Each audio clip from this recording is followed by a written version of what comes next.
Гүлжауһардың ағасының есімі Болат екен. Көп сөйлеуге жоқ. Сөйлегеннен гөрі тыңдағанды жаны сүйетін бұл жігіттің Бануды көргенде жүрегі тоқ ұрғандай болып, қыздың бетіне жаутаңдап қарай бергенін Бану да іште білсе де аса мән бермегендей кейіп танытты. Өйткені бауырларында бағам деп алдына мақсат қойған қыз ішінен күйеуге тимеймін деп ойлайтын еді. Оның үстіне құрбымның ағасы, менің де ағам ғой деп есептегендіктен өзіне жаутаңдап қарап, сезімін білдіре алмай жүрген жігітке ыңғай бере қоймады. Бірақ сол күннен бастап Болат қарындасына келуді сылтауратып бөлмеге жиі келе бастаған еді. Сені ағам ұнатып қалыпты. Банумен таныстыршы деп қоймай жүр.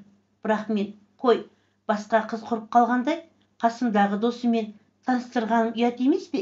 Жұрт сосын Гүлжауһар ағасын подружкасына алып беріпті демей ме? Дедім деп құрбысы оңашада сөз бастап. Банудың бетіне сен не дейсің дегендей сұраулы жүзбен қарады. Мұндай ашық әңгімені құрбысынан күтпеген Бану қаперінде не айтарын білмей сасқалақтап қалды да. Арадағы бірер минут үнсіздіктен соң, ағаң шынымен де өте жақсы жігіт екен Гуля. Алайда сен дұрыс айтыпсың. Болат аман жүрсе әлі талай қыз кездесер. Бауырларымның менен басқа ешқайсы не оқыған жоқ, не жасап жатқан тұрақты жұмыстары жоқ. Ең болмаса артымнан ерген екі сіңілімді оқытсам деген арманым бар. Мен күйеуге шықпаймын. Бауырларым алға сөйлеуге жұмыстанам. Сондықтан Болат өзіне жақсы жар болатын басқа қыз жолықтырса менен ұрсар. Мені күтіп жүре бермесін деп жауабын кесіп айтты. Осы әңгімеден соң екі құрбы бұл әңгімеге қайтып оралмады. Алайда Гүлжауһардың ағасы қарындасын сылтауратып қыздардың жатақханасына келгіштеуін тоқтатпады.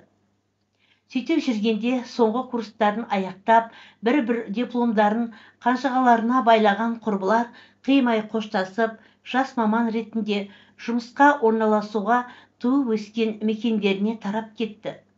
Бану да қызыл дипломын құшақтап туған ауылына оралды. Ауылдағы мектепке ұстаз болып жұмысқа тұрып, алғашқы еңбек жолын бастап та кетті.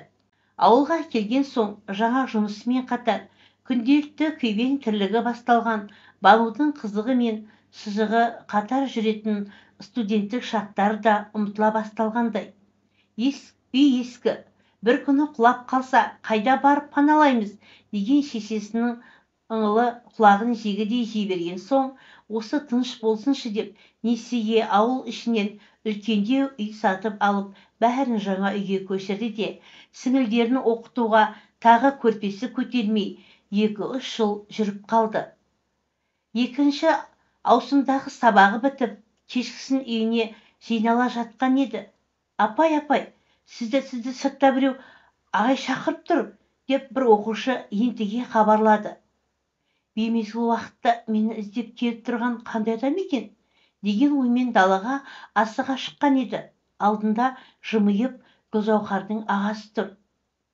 Екеуі амандасып қал жағдай сұрасқан соң, Бану Болаттан өзін қалай тауып келгенін таң қалып сұрап еді. Болат мекен жайды қарындасынан сұрап алғанын мәлімдеді. Екі жас асықпай үйге қарай аяңдап әңгімелесіп келе жатыр.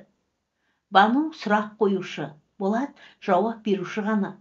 Гүлжауһар құрбысының ауылға барған соң, мұғалімдік мамандықты көңілі қаламай, бухгалтерлік мамандықты оқып, қазір сол салада қызмет жасап жүргенін естіп, досының қос мамандық иесі атанғанына Бану іштей қуанып қалды. Үйінің алдына жеткен соң сыпайы қоштасып тұрып, танымайтын ауылда қайда барып түнейтінін сұрап еді. Болат осы ауылда өзімен бірге әскер қатарында бірге болған досының тұратынын айтып, ішінен уайымдап тұрған қыз бұл жауапқа да қуанып кетті. Болат Бануды ертеңгі күні да жұмыстан күтіп алып үйге дейін жеткізіп салды. Жігіт вахталық қызметте жұмыс жасайды екен. Қысқасы, жұмыстан кетер уақытта жеткенше күнде Бануға келіп, қызды үйіне дейін шығарып салып жүрді. Бұл аралықта Банудың да жігітке сезімі ояна бастаған еді. Жалғасы бар. Авторы Әлия Досмұхан.